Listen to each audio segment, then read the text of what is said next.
ಇದು ಹೆಸರು ಏನಂತ ಹೇಳಿರೋದು ತ್ರಿಭುಜಗಳು. ಈ ತ್ರಿಭುಜಗಳ ಪರಿಕಲ್ಪನೆಯನ್ನ ನಾವು ಕಲಿಬೇಕು ಅಂತಂದ್ರ ಇದರ ಮೂಲ ಪರಿಕಲ್ಪನೆ ಗೊತ್ತಾಗುತ್ತೆ ನಮಗೆ. ಈಗ ಮೂಲ ಪರಿಕಲ್ಪನೆ ಏನು ಅಂತಂದ್ರ ಈ ತ್ರಿಭುಜಾಕಾರದ ವಿನ್ಯಾಸವನ್ನ ನಮ್ಮ ನಿತ್ಯ ಜೀವನದಲ್ಲಿ ನಾವು ಎಲ್ಲೆಲ್ಲಿ ನೋಡ್ತೀವಿ, ಕೈ ಎತ್ತರ ಎಲ್ಲೆಲ್ಲಿ ನೋಡ್ತೀವಿ ತ್ರಿಭುಜಾಕಾರದ ವಿನ್ಯಾಸಗಳನ್ನ ನಾವು ನೋಡ್ತೀವಿ. ಎಲ್ಲೆಲ್ಲಿ ನೋಡ್ತೀವಿ ನಾವು ತ್ರಿಭುಜಾಕಾರ ವಿನ್ಯಾಸವನ್ನು? ಗೋಪುರದ ಒಂದು ಪಿರಮಿಡ್ಗಳ ಒಂದು ಮುಖ, ದೇವಸ್ಥಾನದ ಶಿಖರ, ದೇವಸ್ಥಾನದ ಗೋಪುರಗಳು. ಈ ತರ ವಿನ್ಯಾಸಗಳನ್ನ ನಾವು ಮೊಟ್ಟ ಮೊದಲಿಂದ ಪ್ರಾಚೀನ ಯುಗದಿಂದಲೂ ಏನ್ ಮಾಡ್ಯಾರ, ಈ ತರ ಮುಖಗಳನ್ನ ತ್ರಿಭುಜಾಕಾರದ ಮುಖಗಳನ್ನ ಮಾಡ್ಕೋತೆ ಬಂದಾರ. ಆದ್ರ ಇವೆಲ್ಲಾ ಮುಖಗಳನ್ನು ಮಾಡ್ಬೇಕು ಅಂತಂದ್ರ ಅದಕ್ಕೊಂದು ರೇಖಾಗಣಿತವಾಗಿ ಅವ್ರು ಏನ್ ಮಾಡ್ಯಾರಂದ್ರ ಅದನ್ನ ಪೂರ್ತಿ ಕಲಿತು ಆ ವಿನ್ಯಾಸವನ್ನ ಏನ್ ಮಾಡ್ಯಾರ ಅಂತಂದ್ರ ಕಲಿತು ಅದನ್ನ ಎಲ್ಲಾ ಜಗತ್ತಿಗೆ ಅದರ ವಿನ್ಯಾಸವನ್ನ ಏನ್ ಮಾಡ್ಯಾರ, ರೇಖಾಗಣಿತದ ಕೊಡುಗೆಯನ್ನ ಏನ್ ಮಾಡ್ಯಾರ ಅವರು ಕೊಟ್ಟಾರ. ಹಾಗಾದ್ರೆ ಇವತ್ತ ಆ ರೇಖಾಗಣಿತದಲ್ಲಿ ನಾವು ಈ ತ್ರಿಭುಜ ಅಂದ್ರೆ ಏನು, ತ್ರಿಭುಜಗಳು, ಈ ತ್ರಿಭುಜದೊಳಗ ಈ ತರ ಒಂದು ಚಿತ್ರಕ್ಕೆ ನಾವು ಏನಂತೀವಿ, ನಾವು ಸಮತಲಾಕೃತಿ ಅಂತೀವಿ. ಆದ್ರೆ ಆಕ್ಚುಲಿ ತ್ರಿಭುಜ ಅನ್ನೋದು ಏನು, ರೇಖಾಗಣಿತದೊಳಗ ನಾವು ಕಲಿಬೇಕಾಗಿರೋದು. ಈಗ ಇಲ್ಲಿ ಪ್ರಶ್ನೆ ಕೇಳ್ತೀನಿ, ಇಲ್ಲೇ ಬಿಂದುಗಳ ಅವು ಹೆಸರು ಏನೇನೋ ಓದಿರಬೇಕು. QRS ಏನಂತ ಕರಿತೀವಿ ನಾವು, ಏನಂತ ಕರಿತೀವಿ ಹೇಳ್ರಿ, ಹೀಗೆ ಅಲ್ಲಿ ಇಲ್ಲಿ ಚಿತ್ರದಾಗದ ನೋಡ್ರಿ. ಈ PQR ಈ ಬಿಂದುಗಳು ಎದ್ರ ಮೇಲೆ ಅವ, ಇವು ಸರಳ ರೇಖೆಯ ಮೇಲೆ. ಇವು ಬಿಂದುಗಳು ನೋಡ್ರಿ, ಈ ಬಿಂದುಗಳ ಹೆಸರು ನೋಡ್ರಿ XYZ. ಇವು ಸರಳ ರೇಖೆಯ ಮೇಲೆ ಅವ, ಇವು ಇಲ್ಲ. ಸರಳ ರೇಖೆಯ ಮೇಲೆ ಇದ್ದಂತ ರೇಖಾಖಂಡಗಳನ್ನ ಅಥವಾ ಬಿಂದುಗಳನ್ನ ನಾವು ಏನಂತ ಕರಿತೀವಿ, ನಾವು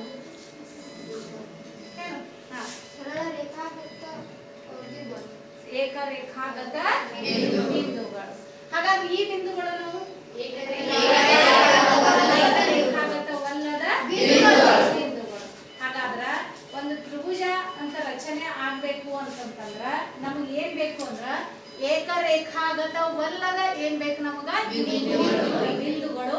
ಅವು ಏನ್ ಮಾಡ್ತಾವ ಅಂದ್ರ ಅವು ರೇಖಾಖಂಡಗಳನ್ನ ನಾವ್ ಏನ್ ಮಾಡ್ತೀವಿ, ತಮ್ಮ ಅಂತ್ಯ ಬಿಂದುಗಳಲ್ಲಿ ಏನಾಗ್ತಾವು ಸಂಧಿಸಿದಾಗ ನಮ್ಗೆ ಏನ್ ಉಂಟಾಗ್ತದ, ಒಂದು ತ್ರಿಭುಜ ಉಂಟಾಗ್ತದ.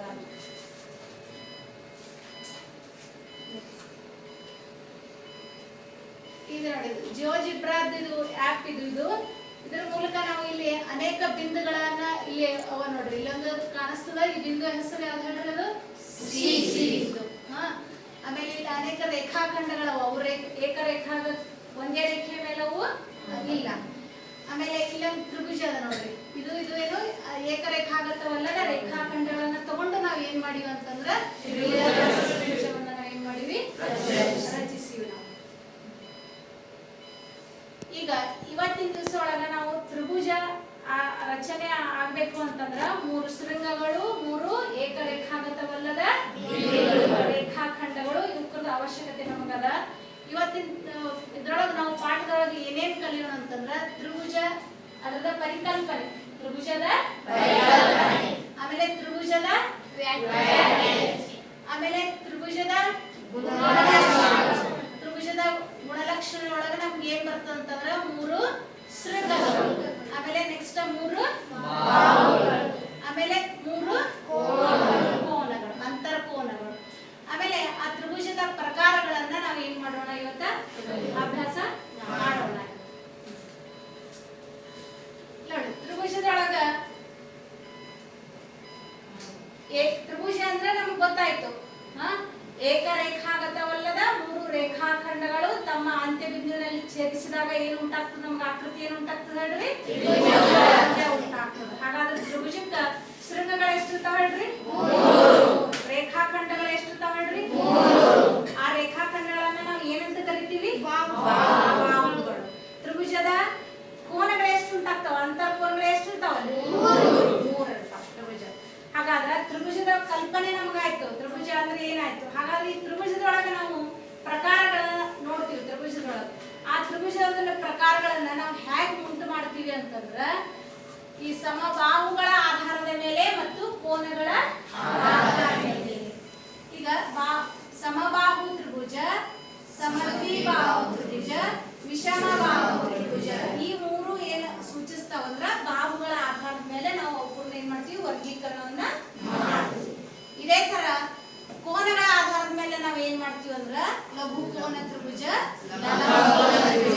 ವಿಶಾಲ ಕೋನ ತ್ರಿಭುಜ ಈ ತರ ನಾವು ವರ್ಗೀಕರಣವನ್ನ ಮಾಡ್ತೀವಿ.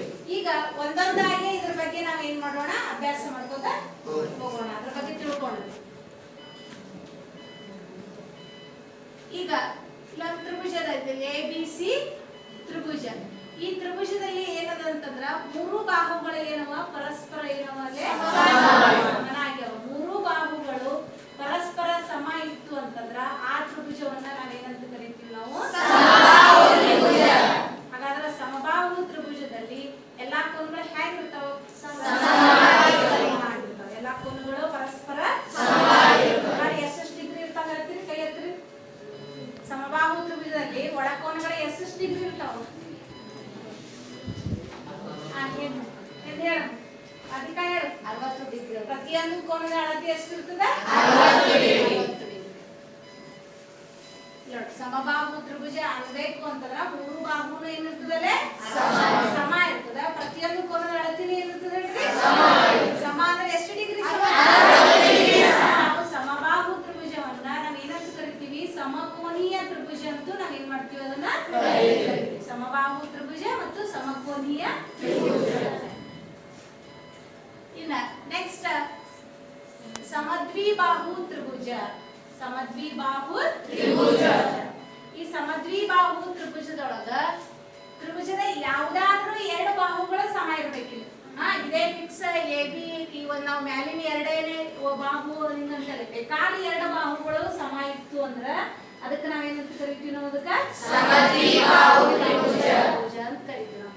ಇಲ್ಲೇ ಇದು ಮಾರ್ಕಿಂಗ್ ಮಾಡ್ಯದ ನೋಡಿ, ಈ ಒಂದು ಚಿತ್ರದೊಳಗ ಮಾರ್ಕ್ ಮಾಡಿದಿಲ್ಲ, ಗಣಿತೀಯ ಮಾರ್ಕ್ ಅಂತೀವಿ ನಾವು. ಗಣಿತೀಯ ಮಾರ್ಕ್ ಇಲ್ಲ ನೋಡ್ರಿ, ಆತರ ಮಾರ್ಕಿಂಗ್ ನಾವು ಎಷ್ಟು ಬಾಹುಗಳು ಸಮ ಅಂತ ತೋರ್ಸದಲ್ಲೇ ಬಾಹುಗಳು ಸಮ ಅಂತ ಏನಾಗ್ಯದಲ್ಲೇ ಅಂದ್ರೆ ಅವು ಎರಡು ಬಾಹುಗಳು ಅಲ್ಲೇನವ ಸಮ.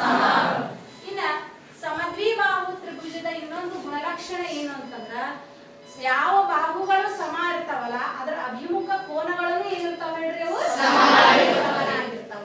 ಇಲ್ಲಿ ನೋಡಿ ನಾವು ತಿಳ್ಕೊಬಹುದು, ಇಲ್ಲೇ ಆ ಬಾಹು ಸಮ ಅದ, ಅದರ ಎದುರಿಗಿನ ಕೋನ ಸಮ. ಆಮೇಲೆ ಇಲ್ಲಿ ಬಾಹು ಸಮ ಅದ, ಅದರ ಎದುರಿಗಿನ ಕೋನ ಏನದ ಹೇಳ್ರಿ? ಸಮ ಅದ. ಅಂದ್ರ ಯಾವ ಎರಡು ಬಾಹುಗಳು ಸಮ ಇರ್ತಾವಲ್ಲ ಅದರ ಎದುರಿಗಿನ ಎರಡು ಕೋನಗಳು ಏನಿರ್ತಾವ ಹೇಳ್ರಿ? ಅವು ಆಮೇಲೆ ಇನ್ನೊಂದು ಈ ಸಮದ್ವಿಬಾಹು ತ್ರಿಭುಜದಲ್ಲಿ ಏನಂತೀವಿ ಅಂತಂದ್ರ ಶೃಂಗ ಕೋನ ಅಂತೀವಿ. ಯಾವ ಎರಡು ಬಾಹುಗಳು ಸಮಬಾಹುಗಳು ಎಲ್ಲಿ ಎರಡು ಕೂಡಿರ್ತಾವಲ್ಲ, ಎಲ್ಲಿ ಅವು ಕೂಡಿರ್ತಾವ ನೋಡ್ರಿ, ಎರಡು ಬಾಹುಗಳು ಎಲ್ಲಿ ಕೂಡ್ತಾವಲ್ಲ ಅಲ್ಲಿ ಏನು ಉಂಟಾಗ್ತದ? ನಮಗಲ್ಲೇ ಕೋನ ಉಂಟಾಗ್ತದ. ಆ ಕೋನಕ್ಕೆ ಏನಂತ ಕರಿತೀವಿ ನಾವು? ಶೃಂಗ ಕೋನ ಅಂತ ಕರಿತೀವಿ. ಹಾಗಾದ್ರ ಸಮದ್ವಿಬಾಹು ತ್ರಿಭುಜದ ಗುಣಲಕ್ಷಣ ಏನಾಯ್ತು ಹೇಳ್ರಿ? ಏನಾಯ್ತು ಹೇಳ್ರಿ? ಎರಡು ಬಾಹುಗಳ ಆಮೇಲೆ ಬಾಹುಗಳ ಅಭಿಮುಖ ಕೋನಗಳು ಏನಾದ್ರು ಮತ್ತ ಬಾಹುಗಳನ್ನ ಎರಡು ಬಾಹುಗಳು ಸಮ ಇದ್ದಲ್ಲಿ ಕೂಡಿರ್ತದಲ್ಲ ಆ ಕೋನಕ್ಕೆ ಏನಂತ ಕರಿತೀವಿ ನಾವು? ಶೃಂಗ ಕೋನ. ಇಷ್ಟು ಏನಿದು ಸಮದ್ವಿಬಾಹು ತ್ರಿಭುಜದ ಏನಿದು ಗುಣಲಕ್ಷಣ. ಇನ್ನ ವಿಷಮಬಾಹು ತ್ರಿಭುಜ, ಇಲ್ಲಿ ನೋಡ್ರಿ ಗಣಿತೀಯ ಮಾರ್ಕಿಂಗ್ ಅದ ನೋಡ್ರಿ. ನಾವು ಎಲ್ಲಾ ಬಾಹುಗಳು ಸಮಾವ ಇಲ್ಲೇ ಇಲ್ಲ. ಅಂದ್ರೆ ಬೇರೆ ಬೇರೆ ಅಳತಿಯವ, ಎಲ್ಲಾ ಅಳತಿಗಳೇನವ ಅಲ್ಲಿ ಬೇರೆ ಅಳತಿಯವ. ಈ ತರ ನಾವು ಚಿತ್ರವನ್ನು ಕೊಟ್ಟಾಗ ಬರೇ ಬಾಹುಗಳ ಅಳತಿ ಕೊಟ್ಟಾಗ ಅಷ್ಟೇ ನಿಮಗೆ ಬಿಡಿಸ್ಲಿಕ್ಕೆ ಬರ್ತಂತಲ್ಲ. ಈ ತರ ಗಣಿತೀಯ ಚಿಹ್ನೆ ಕೊಟ್ಟಾಗ ನಾವು ತಿಳ್ಕೊಬೇಕದ ಈಗ ಎಂತ ತ್ರಿಭುಜ ಅದ ಅಂತ ಹೇಳಿದ್ರು. ಈಗ ಇಲ್ಲ ಒಂದ್ ಮಾರ್ಕ್ ಅದ, ಇಲ್ಲಿ ಎರಡು ಅದ, ಇಲ್ಲಂದ್ರೆ ಬೇರೆ ಬೇರೆ ಅಳತಿ ಏನ್ ತಿಳ್ಕೊತೀವಿ ನಾವಿಲ್ಲಿ? ಬೇರೆ ಅಳತಿ ಅದು ಇದೊಂದು ತ್ರಿಭುಜ ಅಂತ ನಾವು ತಿಳ್ಕೊತೀವಿ. ಅಂದ್ರೆ ಬೇರೆ ಬೇರೆ ಅಳತಿ. ಅದೇ ರೀತಿ ಕೋನಗಳನ್ನು ಏನಾಗಿರ್ತಾವ ಇಲ್ಲಿ ಬೇರೆ. ಈ ತ್ರಿಭುಜಕ್ಕೆ ಅಂದ್ರೆ ವಿಷಮಬಾಹು ತ್ರಿಭುಜದ ಗುಣಲಕ್ಷಣ ಏನಾಯ್ತು ಹೇಳ್ರಿ? ಮೂರು ಬಾಹುಗಳು ಬೇರೆ ಬೇರೆ ಅಳತಿದಾಗಿರ್ತಾವ. ಇದು ವಿಷಮಬಾಹು ತ್ರಿಭುಜದ ಗುಣಲಕ್ಷಣ. ಇನ್ನು ನಾವು ಕೋನಗಳ ಆಧಾರದ ಮೇಲೆ ನಾವು ಏನ್ ಮಾಡ್ತೀವಿ ಅಂತಂದ್ರ ತ್ರಿಭುಜಗಳನ್ನ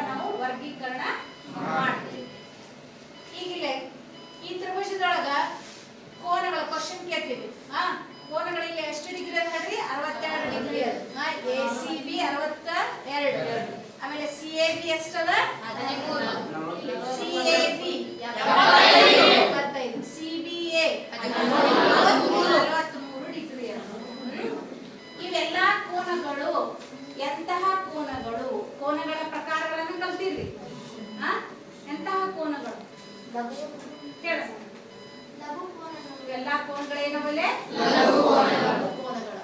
ಅಂದ್ರ ಲಘುಕೋನ ತ್ರಿಭುಜದಲ್ಲಿ ಕೋನಗಳ ಅಳತೆಗಳು ಏನಾಗಿರ್ತಾವ ಅಂದ್ರ ಲಘು ಕೋನಗಳಾಗಿರ್ತಾವ.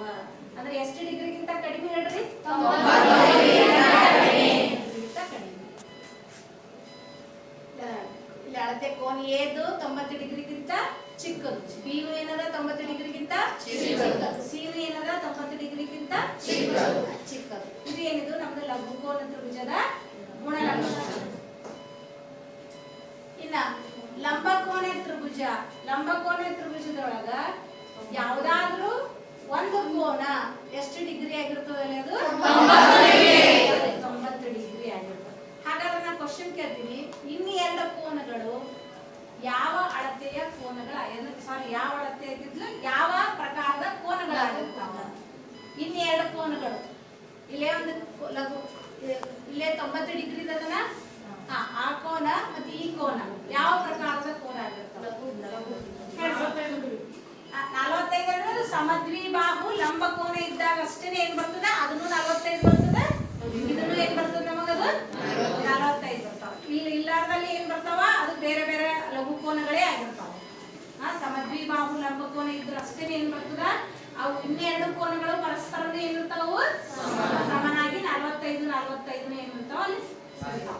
ಅಂದ್ರ ಲಂಬಕೋನ ತ್ರಿಭುಜ ಅನ್ಬೇಕು ಅಂದ್ರ ಒಂದು ಕೋನ ಎಷ್ಟು ಡಿಗ್ರಿ ಇರ್ತದೆ ಹೇಳ್ರಿ? 90 ಡಿಗ್ರಿ. ಆ ಲಂಬಕೋನದ ಎದುರಿನ ಬಾಹುವನ್ನ ನಾವು ಏನಂತ ಕರಿತೀವಿ? ವಿಕರ್ಣ ಅಂತ ಕರಿತೀವಿ. ಆಮೇಲೆ ಪಾದವನ್ನ ಪಾದ ಅಂತ ಕರಿತೀವಿ. ಇನ್ನೊಂದು ಭುಜವನ್ನ ಭುಜ ಅಂತ ಕರಿತೀವಿ. ಈಗ ಅಳತೆ ಅದ ನೋಡ್ರಿ. ಲಂಬಕೋನ ತ್ರಿಭುಜದ್ದು ಡಬ್ಲ್ಯೂ ಕೋನ ಯು ಡಬ್ಲ್ಯೂ ವಿ ಎಷ್ಟು ಡಿಗ್ರಿ ಅಂತ ಹೇಳ್ರಿ? 90. ಇದು W U V 90. U W V 56. U V W 34 degree. ಗೊತ್ತಾಯ್ತು ಲಂಬಕೋನ ತ್ರಿಭುಜದ ಗುಣಲಕ್ಷಣ. ನೆಕ್ಸ್ಟ್ ಈಗ ವಿಶಾಲ ಕೋನ ತ್ರಿಭುಜ. ಈ ವಿಶಾಲ ಕೋನ ತ್ರಿಭುಜದಲ್ಲಿ ಒಂದು ಕೋನ ಏನಾಗಿರ್ತದ ಅಂತಂದ್ರ ಏನಾಗಿರ್ತದ? ಅದು ವಿಶಾಲ ಕೋನ ಆಗಿರ್ತದ. ವಿಶಾಲ ಕೋನ ಅಂತಂದ್ರೆ ಹೇಳ್ರಿ ಕ್ವಶನ್. ವಿಶಾಲ ಕೋನ 90 ಡಿಗ್ರಿಗಿಂತ ಹೆಚ್ಚು ಮತ್ತು 180 ಡಿಗ್ರಿಗಿಂತ ಕಡಿಮೆ ಇರುವ ಕೋನವನ್ನು ವಿಶಾಲ ಕೋನ. ವಿಶಾಲ ಕೋನ ಅಂದ್ರೆ ಯಾವ ಮೂರು ಕೋನಗಳೊಳಗ ಅಂತರ್ಕೋನಗಳ ಯಾವ್ದಾದ್ರೂ ಒಂದು ಕೋನ ಏನಾಗಿರ್ತದ? ವಿಶಾಲ ಕೋನ ಆಗಿರ್ತದ. ಈಗ ಅಳತೆ ನೋಡ್ರಿ. CAB ಎಷ್ಟು ಡಿಗ್ರಿ ಅದ? 110. ACB ಎಷ್ಟು ಡಿಗ್ರಿ ಅದ? 30 ಡಿಗ್ರಿ. ABC ಎಷ್ಟದ? 40 ಡಿಗ್ರಿ. ಒಂದು ವಿಶಾಲ, ಇನ್ನು ಉಳಿದಿದ್ದ ಎರಡು ಕೋನಗಳು ಆಗ್ಯಾವ. ಈಗ ಇವತ್ತು ನಾವು ಏನ್ ಕಲ್ತೀವಿ ಅಂತಂದ್ರ ತ್ರಿಭುಜದ ವಿಧಗಳನ್ನ ಕಲ್ತೀವಿ. ಎದರ ಮೇಲೆ? ಬಾಹುಗಳ ಆಧಾರದ ಮೇಲೆ ಕಲ್ತೀವಿ ಮತ್ತು ಕೋನಗಳ ಆಧಾರದ ಮೇಲೆ ಕಲ್ತೀವಿ. ಬಾಹುಗಳ ಆಧಾರದ ಮೇಲೆ ಏನೇನಂತ ಹೇಳ್ರಿ? ಒಂದನೇದು ಯಾವ್ದದ ಹೇಳ್ರಿ? ಎರಡನೇದು ಯಾವ್ದು ಹೇಳ್ರಿ? ಮೂರನೇದು. ಆಮೇಲೆ ಈ ಕಡೆ ಕೋನಗಳ ಆಧಾರದ ಮೇಲೆ ಒಂದನೇದು ಎರಡನೇದು ಮೂರನೇದು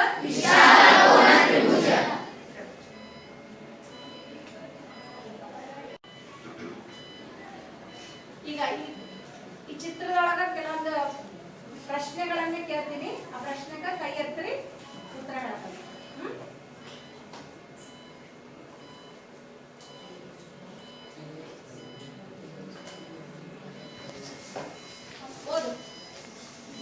ಓದೋದು ಕ್ವಶನ್ ಏನದು?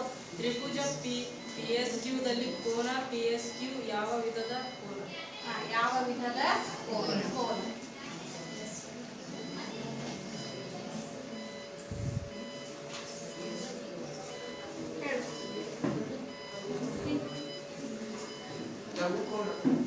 ಯಾವ ವಿಧದ ಕೋನದು? ಲಘು ಕೋನ.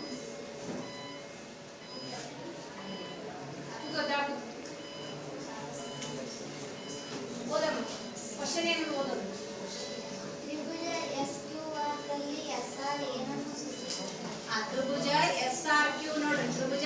SRQ ಎಲ್ಲದ ನೋಡ್ರಿ. ಅದ್ರೊಳಗ SR ಏನನ್ನ ಸೂಚಿಸುತ್ತದೆ? ಹೇಳಿ ಆನ್ಸರ್ ಹೇಳಿ. ಏನ್ ಸೂಚಿಸ್ತದೆ?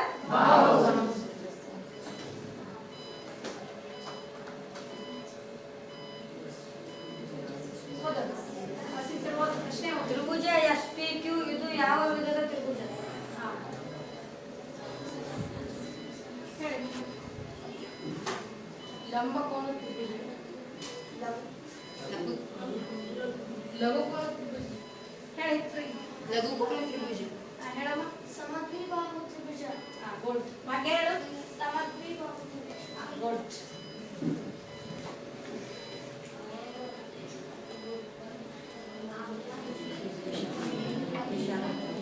ಓದು.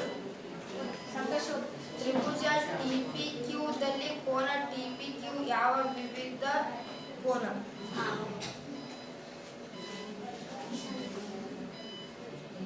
ತುಳಸಿ ಹೇಳು. ವಿಶಾಲ ಕೋನ. ವಿಶಾಲ. ನೆಕ್ಸ್ಟ್ ಪೂಜಾ. ಹೇಳಿ ನಿಂತ್ಕೊಂಬ. ತ್ರಿಭುಜ RQP ಯಾವ ವಿಧದ ತ್ರಿಭುಜ? RQP ಎಲ್ಲಿ ಬರ್ತದೆ ನೋಡ್ರಿ ತ್ರಿಭುಜ. RQP ಯಾವ ವಿಧದ ತ್ರಿಭುಜ? ಹೇಳ ಸಾನಿಯಾ. ವಿಶಾಲ ಕೋನ. ಕಂಪ್ಲೀಟ್ ಹೇಳ್ಬೇಕಮ್ಮ. ಆನ್ಸರ್ ಕಂಪ್ಲೀಟ್ ಹೇಳ್ಬೇಕು. ತ್ರಿಭುಜ ಯಾವುದು? ಮತ್ತೆ ಯಾರು ಹೇಳ್ತೀರಿ? ನಮ್ಗೆ ರಿಪೀಟ್ ಮಾಡಿ ಹೇಳು. ವಿಶಾಲ ಕೋನ ತ್ರಿಭುಜ. ಯಾವ್ದು ಹೆಸರು ಯಾವ್ದು? RPQ. ವಿಶಾಲ ಕೋನ ತ್ರಿಭುಜ.